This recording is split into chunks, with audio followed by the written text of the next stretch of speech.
우리가 사는 세상은 어떤 환경이나 시대나 문화에 따라서 그 스타일이 달라집니다. 간혹 복고풍이라고 해서 과거 오래전에 유행했던 모습들, 뭐 그 당시의 스타일 아니면 뭐 음악 아니면 춤 이런 것들이 또 다시 유행으로 돌아오는 경우들이 있습니다. 요즘 보면 뭐 부츠컷이라고 해서 우리 어르신들 과거에 나팔 바지 입고 다니셨잖아요. 네, 그것을 또 요즘에 부츠컷이라고 해서 또 요즘에 유행하고 있는 거 알고 계신지 모르겠습니다. 이처럼 오래전에 유행했고 오래전에 그 기성세대들이 했던 또 좋아했던 그런 스타일들이 한물 같다라고 생각했지만 다시 또 한 시대가 지나서 또 돌아오는 그런 경우들이 상당히 많이 있습니다. 여러분 이런 것이 결국 무엇을 의미하는 걸까요? 이 세상에 영원한 것은 없다라는 것입니다. 사람들은 언제나 어떤 시대의 변화 또 시대의 스타일 그 당시 그 시대가 좋아하는 것들을 또 추구하고 또 다시 시대가 지나면 또 그 시대가 좋아하는 것을 추구하고 그렇게 세상은 늘 돌고 돌고 돌아서 또 다시 원점으로 돌아오는 것들의 반복이다라는 사실이죠. 부모를 공경하는 방식도 이와 특별히 다르지 않다라는 생각이 듭니다. 우리나라에 선교사가 들어와서 뭐 교회, 병원, 학교 이런 것들을 공식적으로 설립하던 그런 그 공식적 시기를 1885년 아펜젤러 그리고 언더우드 두 명의 선교사가 입국했던 그 해로 꼽습니다. 그런데 그때부터 우리나라 사람들, 그 당시 조선이었죠. 그 당시 사람들이 기독교를 부인했던, 부정했던, 싫어했던 그 이유 중에 하나가 뭔 줄 아십니까? 바로 기독교는 부모를 공경하지 않는다라는 이유 때문입니다. 왜 그렇습니까? 기독교는 제사를 거절했기 때문이죠. 물론 지금도 그렇겠습니다만 대체적으로 우리나라 사람들은 제사와 부모 공경을 같은 것으로 봅니다. 근데 여러분 뭐 만일에 그렇다면 왜 다른 나라들 특히 서구 사회에서는 전혀 이런 제사 문화를 찾아볼 수 없는데 왜 그럴까요? 제사가 부모를 공경하는 건데 왜 다른 나라, 다른 사회에는 이런 제사 문화가 없냐라는 겁니다. 잘 아시다시피 이 제사 문화는 뭐 우리나라를 포함한 당시 이 유교의 영향을 받은 아시아의 극소수의 나라만이 이것을 하고 있습니다. 물론 제사라는 것은 뭐 조상을 추모하는 행위다라고만 국한을 짓는다면 그렇다면 뭐 세상의 모든 나라가 다 하겠죠. 모든 나라가 이 조상을 추모하는 일들은 다 하니까요. 하지만 이 제사라는 형태를 갖는 나라는 사실은 뭐 굉장히 극소수, 뭐 거의 없다고 해도 무방할 정도입니다. 저는 집에서 제사를 드려본 적이 한 번도 없습니다. 뭐 저는 모태신앙이라서 한 번도 없습니다만 우리나라의 제사상은 정말 말 그대로 허례허식의 끝판왕이라고 해도 과언이 아닐 것 같습니다. 사실 유교의 영향으로 제사가 시작된 건 맞습니다만 현재 우리나라에서 하고 있는 그 제사상은 그냥 순수 우리나라만의 문화일 뿐입니다. 제가 알기로는 이 제사를 제대로 드리는 집의 이 제사상을 한번 살펴보면요. 상에 올라가야 되는 그 과일의 가지수가 정해져 있죠. 그리고 반드시 올라가야 되는 것들이 있습니다. 뭐 전이나 부침류 그리고 백김치도 올라가야 되고요. 또 홍동백서라고 하죠. 붉은 과일은 동쪽에 그리고 백색 과일은 서쪽에 이렇게 진열을 하기도 해요. 근데 여러분 이러한 것들이 사실은 뭐 굉장히 뭐 제사를 잘 드리고 또 아주 뭐 정성을 들이는 것처럼 보이지만 사실 이건 유교 문화도 아니고요. 순수 우리 조선 시대부터 해왔던 우리나라만의 독특한 문화입니다. 언제부터 제사가 이렇게 복잡해졌냐면 1894년 이 갑오경장 이후로 신분제가 철폐돼요. 그러면서 양반과 일반 평민들 사이에 어떤 그 구분이 사라진단 말입니다. 근데 이걸 받아들이기가 힘든 거죠. 양반들이 받아들이기 너무 힘든 거예요. 그래서 그 당시에 양반들이 뭘 하게 되냐면 제사상의 이 가지수를 훨씬 늘리기 시작합니다. 그리고 훨씬 복잡하게 만들어요. 그래서 양반가일수록 또 굉장히 이름 있는 뭐 그런 가문일수록 더 복잡하게 더 많은 더 화려한 제사상을 드린다라는 이런 풍조가 생겨나게 됐죠. 그래서 그런 풍조가 그 문화가 지금 오늘날에까지 이어져 오고 있는 겁니다. 그러니까 말 그대로 허례허식인 거예요. 그냥 우리끼리 조금 더 많이 잘 하고 있다라는 걸 보여주려는 그런 의식일 뿐이다라는 거죠. 아니 돌아가신 후에 말고 돌아가시기 전에 이렇게 막 정말 잘 차려서 드리면 이것은 부모 공경의 일면이라고도 할 수 있겠죠. 부모를 정말 공경하고 사랑하기 때문에 이렇게까지 차립니다라고 인정할 수도 있을 것 같아요. 하지만 이미 돌아가신 분을 향해서 이렇게까지 정성을 들여서 이 제사상을 차리는 게 어떻게 부모 공경과 같은 게 될 수 있겠냐라는 말입니다. 그러니까 어떤 문화나 전통에 따른 행위를 이 부모 공경과 같은 것으로 말해서는 절대 안 된다라는 사실을 우리는 알아야 되는 겁니다. 물론 문화나 전통의 차원에서 보면 세상이 말하는 것처럼 기독교는 정말 부모 공경을 하지 않는 것처럼 보이는 것은 사실입니다. 하지만 성경은요, 문화나 시대적인 상황이나 환경에 따라서 변화되는 것이 아니라 영원하신 하나님께서 주신 그 영원한 법에 따라 살기 때문에 아무리 시대와 환경과 상황이 바뀌어도 우리는 언제나 올곧은 방향으로 똑같은 방향으로 원칙을 고수하며 나아가고 있습니다. 이게 무슨 말이냐면 세상은 환경과 상황에 따라서 모든 게 달라져요. 문화가 달라집니다. 예를 들면 과거에 어버이날 하면 뭐 저 어릴 때도 늘 그랬습니다만 그냥 카네이션 어디 뭐 문구점 같은 데 가서 이렇게 해서 꽂아드리는 게 가장 일반적인 방식이었죠. 그런데 요즘에 와서 이 어버이날, 어버이를 공경하는 여러 가지 형태들이 있습니다만 뭐 그런 것도 있더라고요. 해외여행을 보내드린다거나 어디 여행을 보내드린다거나 뭐 용돈을 어느 정도 이상을 드린다거나 하는 정도의 나름의 현재 하고 있는 그 문화 안에서 하고 있는 이 부모 공경의 모습이 있단 말이죠. 그래서 만약에 그렇게 하면 대단한데 라고 하고 그렇게 하지 않으면 그거 조금 약하지 않나 라고 생각을 한다고요. 과거에는 이 정도였다면 이제는 이만큼을 할 거고 나중에 또 이만큼을 할 겁니다. 그러니까 시대가 바뀌고 상황이 바뀌면 부모 공경의 모습이 점점점 달라진다라는 사실이에요. 그러나 성경은 그렇지 않다라는 겁니다.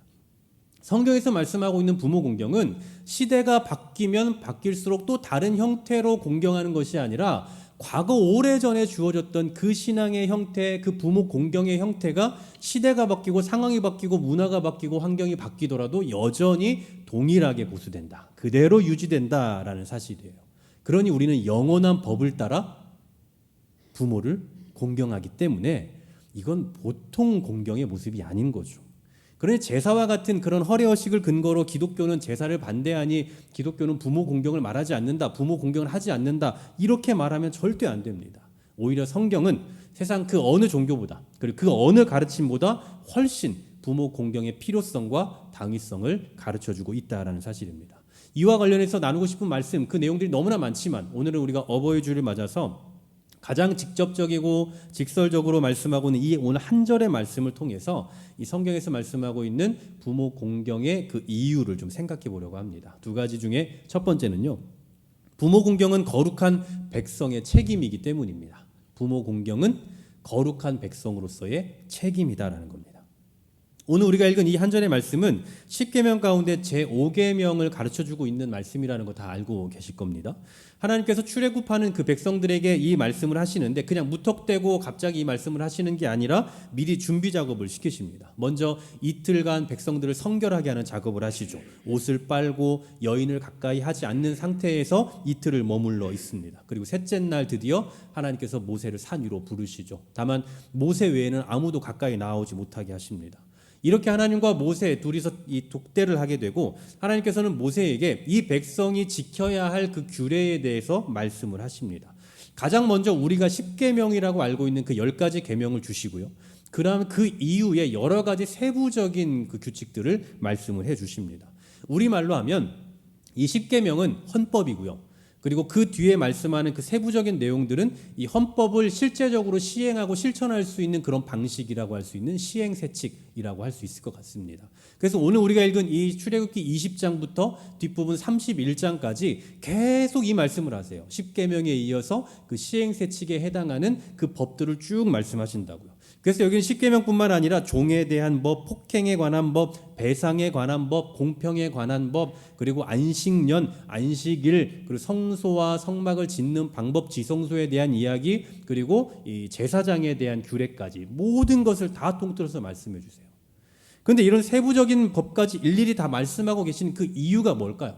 무려 11장의 그 긴 분량을 통해서 이스라엘 백성들에게 뭘 해야 된다, 어떻게 해야 된다 세부적으로 말씀하고 계시는 그 이유가 뭐냐 하면 이 모세를 시내산으로 부르시기 이전에 하셨던 중요한 말씀 가운데서 우리가 발견해 볼 수 있습니다. 그게 바로 출애굽기 19장 5절, 6절의 말씀이 나오는데요. 우리 앞에 한번 보시면서 같이 한번 읽어볼까요? 아주 중요한 말씀입니다. 함께 읽습니다. 시작. 세계가 다 내게 속하였나니 너희가 내 말을 잘 듣고 내 언약을 지키면 너희는 모든 민족 중에서 내 소유가 되겠고 너희가 내게 대하여 제사장 나라가 되며 거룩한 백성이 되리라.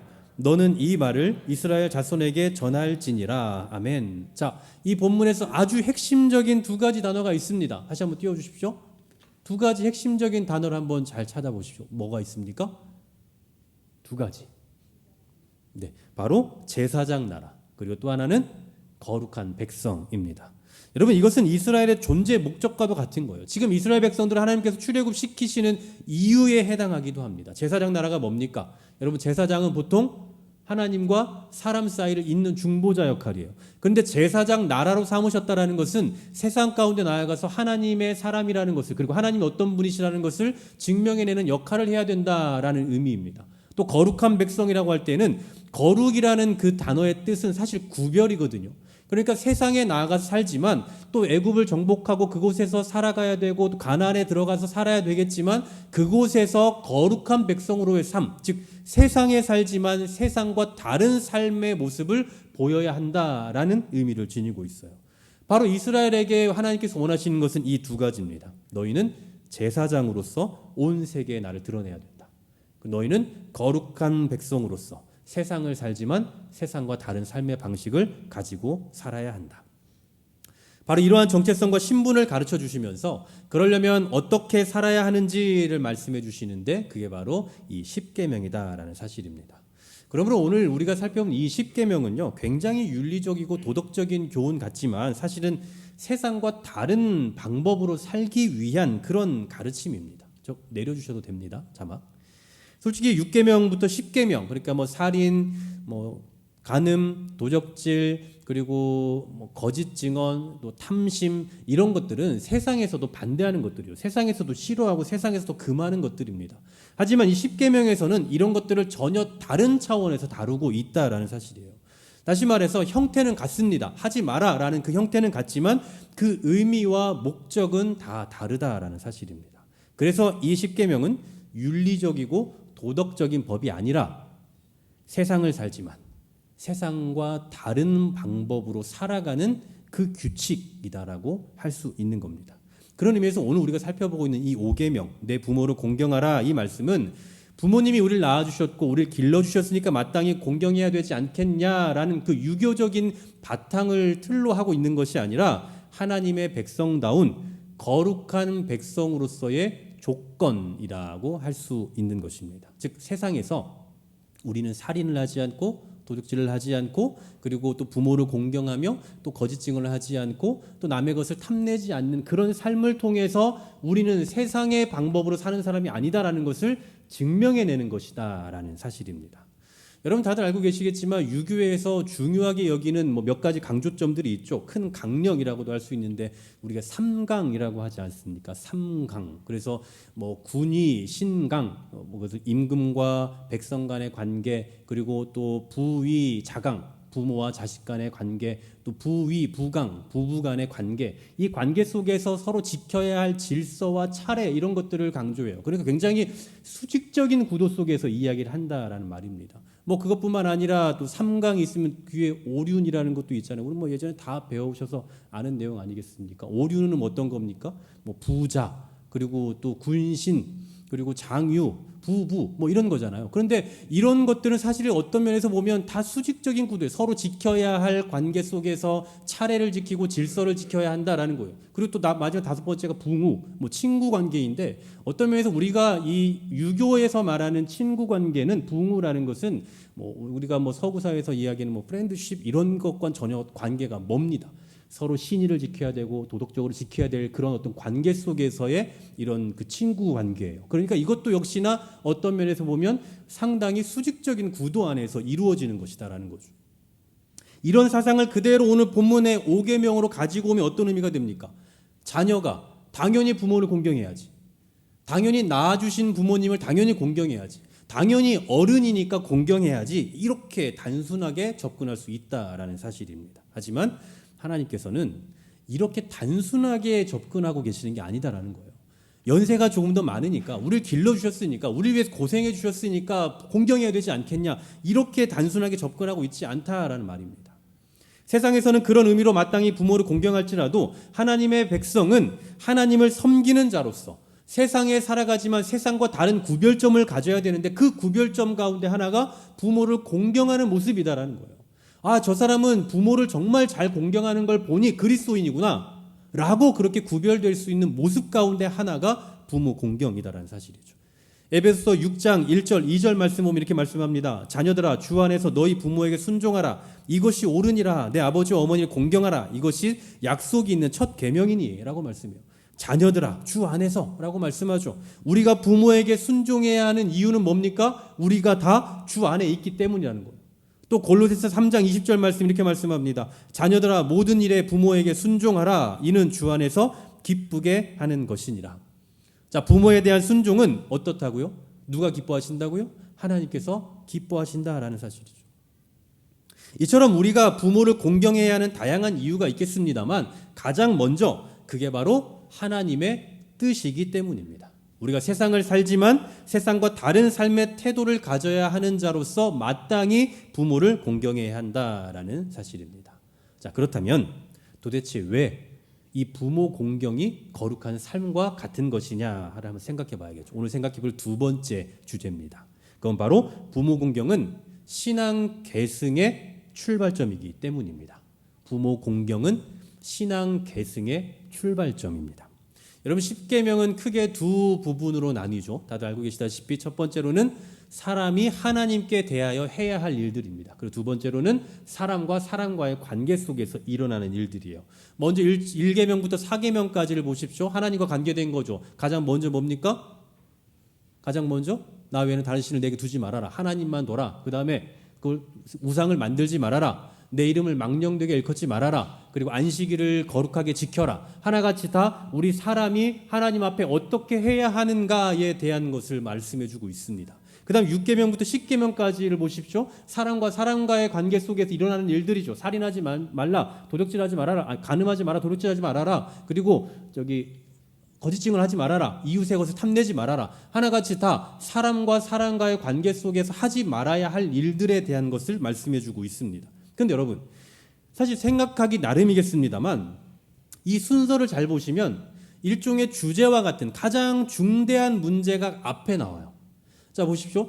너는 나 외에는 다른 신들을 내게 있게 말하라 라고 하는 것이 1계명으로 시작으로, 그 다음에 우상을 또 만들지 말아라, 이름을 망령되게 일컫지 말아라, 이런 모든 것들은 결국 하나님 한 분만을 믿는 자로서의 삶의 자세일 거예요. 그 다음에 사람과의 관계 속에도 마찬가지입니다. 살인하지 말아라. 어떻게 보면 우리 삶 속에서 가장 중요한, 정말 절대 하지 말아야 할 일 중에 하나죠. 물론 다 하지 말아야 되겠지만, 다 부정적인 거겠습니다만, 물론 이것도 생각하기 나름인데요. 그 중에서 가장 중대하게 하지 말아야 할 가장 첫 번째 우선적인 것이라 한다면 그건 단연 살인하지 말라일 것입니다. 그렇다면 여러분 한번 생각해 보십시오. 오늘 이 딱 중간에 하나님과 사람과의 관계, 그 다음에 사람과 사람과의 관계를 이어주는 이 가장 중간다리 5계명에 내 부모를 공경하라 라는 말씀이 있단 말이에요. 그럼 여러분, 이 계명은 자리가 약간 어색한 거예요. 그렇잖아요. 하나님과의 관계 속에서 가장 중대한 게 1계명에 있고, 사람과의 관계 속에서 가장 중대한 게 6계명에 있는데, 왜 이 두 가지를 잇는 5계명에 왜 조금 어울리지 않는 내 부모를 공경하라가 있냐는 거예요. 물론 이것도 역시 생각하기 나름이겠습니다만, 여러분, 살인하지 않는 게 더 큰 죄일까요? 아니면 부모를 공경하지 않는 게 더 큰 죄일까요? 이것도 역시 생각하기 나름입니다. 네, 이것도 생각하시는 분들마다 다 다를 수 있지만, 일반적으로는 살인이 더 큰 죄라고 생각을 할 겁니다. 이게 더 큰 문제라고 생각을 할 거고요. 그럼 부모를 공경하라라는 이 계명은 조금 뒷부분에 나와도 되지 않겠냐라고 생각을 할 수 있어요. 그렇잖아요. 살인, 도적질, 간음, 도적질, 이 세 가지 이런 사이 어디엔가 있어도 되지 않겠느냐라고 생각을 하는데, 왜 하필 하나님과 사람과의 관계, 사람과 사람과의 관계 사이를 잇는 그 중요한 다리에 이 부모를 공경하라 이게 있냐 말입니다. 여기는 아주 심오한 이유가 있습니다. 1계명부터 4계명, 즉 하나님과 사람과의 관계, 그 다음에 6계명부터 10계명, 사람과 사람과의 관계, 이것은요 떼려야 뗄 수 없는 관계입니다. 다시 말하면 1계명과 4계명만 잘 해서도 안 되고요. 그리고 이거 무시하고 뒤에 있는 6계명부터 10계명, 이 윤리적이고 도덕적인 부분만 잘 해서도 안 돼요. 언제나 신앙인에게는 1계명부터 4계명까지가 잘 이루어지고 잘 다듬어져 가면서 그것을 가지고 세상에 나가서 6계명부터 10계명까지의 삶이 드러나게 되어 있는 겁니다. 이해가 가십니까? 아주 중요하게 연결이 되어 있다고요. 그런데 이 연결고리 역할을 하는 존재가 누구냐? 사람과 하나님과의 관계를 이어주고 사람과 사람 간의 그 삶의 자리를 이어줄 수 있는 그 중대한 신앙을 계승해 줄 수 있는 그 인물이 누구냐? 바로 부모인 거죠. 다시 말해서 하나님을 경외하는 법을 배우고 그 마음으로 세상에서 사람과의 관계를 만들어갈 수 있도록 해주는 그 역할을 부모가 하게 된다라는 사실입니다. 결국 신앙인으로서 하나님을 섬기는 법, 신앙인으로서 세상을 살아가는 법을 가르치는 존재가 부모라는 건데, 그럼 이걸 배워야 되는 우리는 어떤 자세로 임해야 되겠습니까? 당연히 부모를 공경해야죠. 공경하는 태도가 없으면 이런 걸 도무지 받아들일 수가 없는 겁니다. 요즘에 저희 아들이 저기 있네요. 네, 저희 아들이 요즘에 역사에 빠져 있어요. 이제 뭐 학교에서 역사를 배우지 않죠. 이제 3학년인데 배우지 않지만 역사에 빠져 있습니다. 근데 이 아이가 얼마나 지독한 아이냐면 뭐 하나 빠지면 그냥 그것만 합니다. 하루 종일 그것만. 과거에 오래전에 한글도 모를 나이에 한 4-5살 때 공룡에 빠져가지고 공룡 책을 하루 종일 쳐다봐요. 얼마나 그걸 쳐다본 제가 테스트를 해봤는데 공룡 꼬리만 보고도, 꼬리 끝에만 보고도 그 공룡의 이름을 맞추고, 그리고 공룡의 귀 끝에만 보고도 맞추고, 뭐 이런 정도였어요. 그러니까 뭐 그런 일들이 뭐 몇 가지가 있었어요. 한 가지에 빠지면 그렇게 하는데 역사에 빠졌으니 어떻게 했습니까? 뭐 제가 모르는 거 뭐 여러분 혹시 뭐 고려왕 아십니까? 네, 그 고구려가 여러분 언제 세워졌는지 몇 년도에 세워졌는지 아십니까? 사실 알 필요도 없어요. 다 알고 있어요, 저 친구는. 뭐 누가 가르쳐 주지도 않고 혼자 그걸 하고 있어요. 그래서 어느 날 이제 시험을 봤습니다. 저랑 같이 누가 더 잘하는지. 뭐 저도 역사를 좀 좋아했고 또 잘하는 편이어서 시험을 봤어요. 저희 집에 역사, 이 살아있는 역사 시험지가 있지 않습니까? 이제 역사 시험지가 이제 물으면 제가 대답을 하는 거예요. 제가 완패했습니다. 상대도 안 돼요. 말도 안 돼. 처음 듣는 얘기들을 자꾸 하니까 도저히 못 알아듣겠고 알지 못해요. 그래서 제가 완패했고 이제 시인을 했어요. 근데 이제 문제가 뭐냐면 그때부터 저는 어떤 사람이 되냐면 역사를 모르는 아빠가 돼버렸어요. 네, 엄마야 역사 선생님이니까 당연히 자기보다 잘 알 테지만 저는 역사를 모르는 아빠, 바보 아빠가 되었어요. 그래서 뭐 얘기하면 역사도 모르면서 뭐 이렇게 이제 대꾸를 합니다. 무슨 이야기를 해도 이제 거기에 대해서는 공경함이 없어요. 아빠에 대한 공경심이 떨어졌습니다. 역사에 대해서만큼은. 제가 뭔가 너 왜 이거 못해? 왜 이걸 왜 이렇게 해? 라고 하면 이제 바로 그렇게 생각을 하거나 말을 하겠죠. 자기는 역사도 모르면서 이렇게. 하나님의 백성들이 부모를 공경해야 하는 이유도 바로 여기에 있는 게 아닐까 싶어요. 하나님을 경외하는 삶, 그리고 그리스도인으로서 세상을 살아가는 삶, 이걸 누가 가르쳐 준다고요? 부모님이 가르쳐 주거든요. 그런데 부모에 대한 공경심이 없으면, 부모님이 정말 나를 이걸 가르쳐 줄 수 있는 분이다라는 그 공경심이 없으면 이러한 배움을 받게 되겠습니까? 배우려 하지 않을 거예요. 그래서 내 부모를 공경하라는 이 계명이 이 10계명 가운데 정확하게 중간에 자리 잡고 있는 이유는 너무나도 명확할 겁니다. 최근에 우리 한국교회는 이 가족 종교화 현상이 굉장히 극명하게 드러나고 있습니다. 모태신앙이 60%고요. 그리고 또 부모님이 신앙인인 경우가 88%입니다. 신앙생활에 가장 큰 영향을 준 사람으로 이 주일학교 교사를 꼽은 경우가 2%, 3% 남짓이지만 엄마라고 한 경우가 32%입니다. 교회에 처음 나가기 시작한 비율이 95%. 그 가운데 이 100% 중 95%가 중학교 이전에 교회를 나오기 시작을 했어요. 중학교 이전에. 즉 무슨 얘기입니까? 자기 의지가 아니라 부모님의 손에 이끌려서 간 비율이 95%라고요. 그러니까 부모 없이 혼자서 교회에 나와서 정착할 확률이 5% 남짓이라는 얘기입니다. 확률상. 그러니까 부모님으로 인해서 우리가 신앙을 교육받고 부모님으로 인해서 예수 그리스도를 알게 된 그 케이스가 무려 95%에 육박한다라는 사실이에요. 그런데 우리의 교회도 그렇지만 제가 예전에 사역했던 그 교회들 가운데 다 보면 공통적으로 어려움을 겪고 있는 것 중에 하나가 뭐냐? 자녀가 교회를 안 나온다라는 거예요. 자녀가 교회를 안 나온다. 뭐 여러분도 많이들 공감하고 계시겠지만 부모님은 정말 직분자고 열심히 신앙생활하고 또 뭐 봉사도 헌신도 열심히 하고 전도도 정말 잘하지만 이상하게 자녀들은 교회를 나오지 않아요. 더 정확히 말하면 자녀를 교회 나오게 하기가 힘든 상황에 빠지게 된 거죠. 너무나 안타까운 현실이 아닐 수 없습니다. 이제는 내 힘으로 내 의지로 우리의 의지로 할 수 없는 그런 상황이 되었다고요. 여러분 근데 그럼에도 불구하고 우리가 감사할 수 있는 게 뭔지 아십니까? 여전히 기도하는 부모가 있다라는 사실이에요. 여전히 그 자녀들을 위해서 간구하고 여전히 그 자녀들이 주 앞에 나올 수 있기를 소망하는 마음으로 지금도 관심 갖고 있는 부모가 있다라는 것, 저는 그게 가장 큰 희망이라고 생각합니다. 저는 개인적으로 어릴 때 그 삶이 그리 뭐 좋지 않았던 것 같아요. 저는 뭐 개인적으로 과거 어릴 때의 그 삶을 좀 생각해 보면 뭐 그리 좋은 환경도 아니었고 뭐 불우하다라고까지 말할 수는 없지만 그냥 제 나름대로는 뭔가 과거에 어릴 때의 가정에서 혹은 뭐 어려운 환경 속에서 자라오면서 있는 그 여러 트라우마도 있고 뭐 그런 것들도 참 많이 있지만 제가 이제 성인이 되고 지금에 오기까지 늘 제 안에 확신하고 있는 그 분명한 한 가지가 있다면 그래도 여전히 나를 위해서 기도해 주셨던 그리고 기도해 주고 계시는 부모님이 있다라는 사실입니다.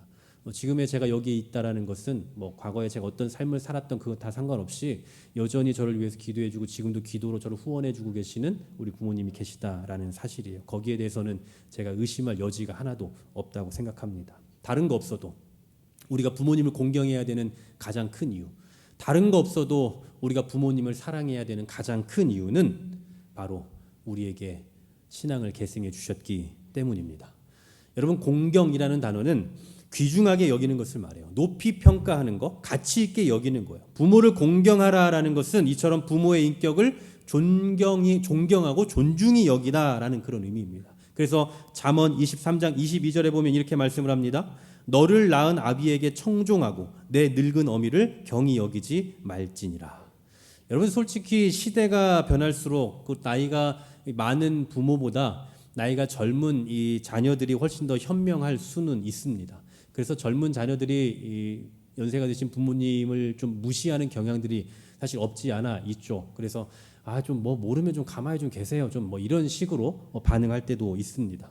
물론 내 마음대로 할지 아니면 뭐 부모님의 말씀대로 할지에 대해서 우리가 취사 선택할 수 있는 문제니까 뭐 문제될 건 없어요. 실제로 내 부모를 공경하라라는 이 말씀은 부모님의 말씀을 하나님처럼 여겨서 반드시 순종해라 이런 말씀은 아닙니다. 뭐 만일 그렇다면 부모님이 너 예수 믿지 말아라라고 하면은 예수 안 믿을 겁니까? 그건 아니잖아요. 그러니까 부모의 의견이 내 의견보다 훨씬 중요하다, 훌륭하다, 대단하다 뭐 이렇게 우리가 장담할 수는 없을 겁니다. 하지만 아무리 그럴지라도 자녀는 어떻게 해야 된다고요? 뭐 자문에서 말씀하고 있는 것처럼 청종하고 경히 여기면 안 된다고요. 그러니까 부모의 요구를 거절할 수는 있지만 거절하는 그 방식은 존중의 태도를 잃어서는 안 된다라는 사실입니다. 거절을 할지라도 존중하는 마음이 있어야 된다라는 거죠.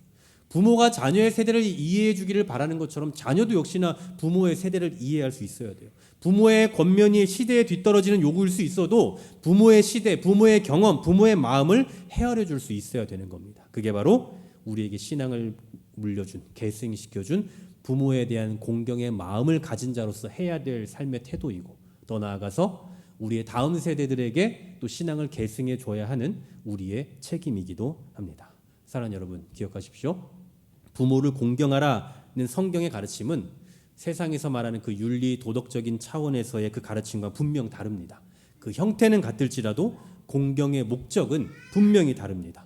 그리고 이와 같은 이유와 명령은 시대가 지나고 문화가 달라져도 절대로 변하지 않을 겁니다. 그러니 우리 신앙인은 어떤 인륜, 도덕, 윤리 이런 차원에서가 아니고서라도 부모에 대한 사랑과 공경심 그리고 감사의 마음을 가져야 할 것입니다. 오늘 이 말씀을 우리가 적용하기에 사실 어려운 경우가 분명히 있을 거란 생각이 듭니다. 왜냐하면 우리가 각자 다 상황이 다르기 때문이죠. 어떤 분은 공경할 부모가 더 이상 세상에 계시지 않는 분도 계실 거고 또 공경을 하거나 공경을 받을 수 있는 그런 환경이 아닌 분들도 분명히 계시리라 생각이 됩니다. 그래서 오늘의 이 말씀 부모가 우리에게 신앙을 계승시켜 주셨다 뭐 이런 부분에 대해서는 개별적으로 여러분들은 잘 적용을 하시되 저는 공통적으로 이렇게 좀 적용을 해보면 어떨까 싶습니다. 여기 있는 저와 여러분은 모두 다 영적인 부모이고 영적인 자녀입니다. 그러니까 영적인 의미에서 우리는 모두 다 부모가 되고 영적인 의미에서 우리는 모두가 다 자녀다라는 사실이에요. 오늘 말씀의 제목이 공격하지 말고 공경하라인데요. 사실 제가 이 시대를 바라보면서 그리고 오늘날의 교회 안에서의 그런 모습들을 바라보면서 생각난 부분이었어요. 제가 오늘 말씀 제목 어떻게 지을까 이렇게 생각을 하는 중에 이 시대와 이 시대의 교회를 바라보면서 이런 부분들이 참 많이 부족하지 않나라는 생각이 들었다라는 사실입니다. 여러분 생각해 보십시오. 요즘같이 세대 간의 갈등이 심각했던 적이 과연 있었습니까? 기성세대들은 라떼는 말이야라고 하면서 자신들의 시대에 살았던 그 삶을 중시하면서 변화를 거부합니다. 그리고 또 젊은 세대들은 어떻습니까? 조금만 자기와 생각이 다르면 꼰대라는 프레임에 가둬버려요. 그래서 소통을 거부해버립니다. 그러니 공경할 사람을 찾아보기 힘들고 또 공경하는 사람은 더더욱 찾아보기 힘든 시대가 바로 지금의 이 시대입니다. 다만 서로를 더 공격할 뿐이죠. 왜 저 사람은 저럴까? 왜 요즘 세대는 저럴까? 라고 서로 공격만 하고 있다고. 그래서 공격만 할 뿐 공경은 하지 않고 있는 시대가 아닌가라는 생각이 들었다라는 거죠. 그래서 저는 오늘 간곡히 부탁드리고 싶습니다. 우리 다음 세대들에게 영적 부모로서 좋은 신앙의 모델들이 되어 주십시오. 오늘 뒤에 우리 아이들이 있는데 정말 저들에게 좋은 신앙의 모델이 되어 주십시오. 좋은 어른들을 보고 좋은 신앙의 본을 보고 우리를 최고의 멘토로 삼을 수 있을 만큼 그러한 신앙의 본을 보여주십시오. 뭐 꼭 우리 다음 세대 주일학교 아이들만이 아닙니다. 지금 우리 같이 예배하고 있는 이 공간에서 예배하고 있는 우리 모든 장년들도 마찬가지죠. 우리 가운데 뭐 부모 이상의 나이 차가 있는 분들도 많이 계시잖아요. 젊은 세대들에게 그리고 다음 후계자들에게 정말 좋은 신앙의 본, 교회를 세워가는 어른으로서의 좋은 본을 보여주십시오. 또 반대로 영적 부모를 공경하는 자녀들이 되었으면 좋겠습니다. 우리 중에 신앙의 어른들이 계십니다. 우리 뭐 장로님들뿐만 아니라 우리 원로 목사님도 우리 어르신들 또 연세가 드신 뭐 80대 이상, 70대 이상 되시는 오랜 세월을 살아가면서 계속해서 우리 교회를 지켜오셨던 신앙을 지켜오셨던 우리 어른들이 계십니다. 이분들의 수고와 노고와 노력 정말 수많은 그 헌신과 희생으로 여기까지 왔을 거라 저는 장담하거든요. 물론 다 아시겠지만 그러한 수고와 헌신을 우리 꼭 기억하면서 더 존경하는 마음을 담아서 공경해 주시기를 바랍니다. 이렇게 서로 간에 공경할 만한 삶을 살아가고 그리고 공경하는 삶을 살아감으로써 서로를 공격하는 데 혈안이 되어 있는 이 시대 가운데서 진정으로 공경을 하는 그런 교회로 만들어갈 수 있기를 간절히 소망합니다. 이 자리를 빌어서 저는 감사를 표현하고 싶습니다. 우리 원로 목사님과 또 사모님 그리고 또 우리 이상철 장로님 같이 또 오랜 세월 동안 우리 교회를 세워오시고 지켜오셨 지금도 또 세워가고 계신 우리 장로님들 그리고 또 우리 연세가 지금 제가 우리 교회 70대가 넘는 분들을 세보니까 17분이세요.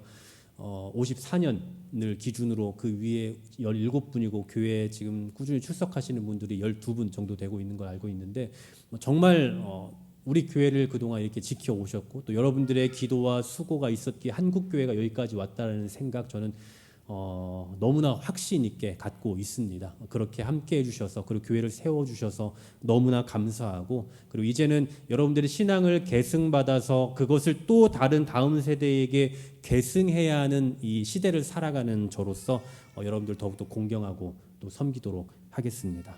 다시 한번 권면드리겠습니다. 우리는 모두 영적인 부모이고 영적인 자녀입니다. 육적인 부모를 공경하는 것을 넘어서 우리는 영적인 부모를 공경할 줄 알아야 될 것입니다. 육적인 자녀를 위함만이 아니라 또 영적인 자녀들을 세워가고 그들에게 좋은 본을 보이는 그런 삶을 살아감으로써 이 공격하는 이 시대 속에서 공경을 생활화하는 우리 한길교회 또 우리의 삶이 되기를 주님의 이름으로 간절히 소망합니다.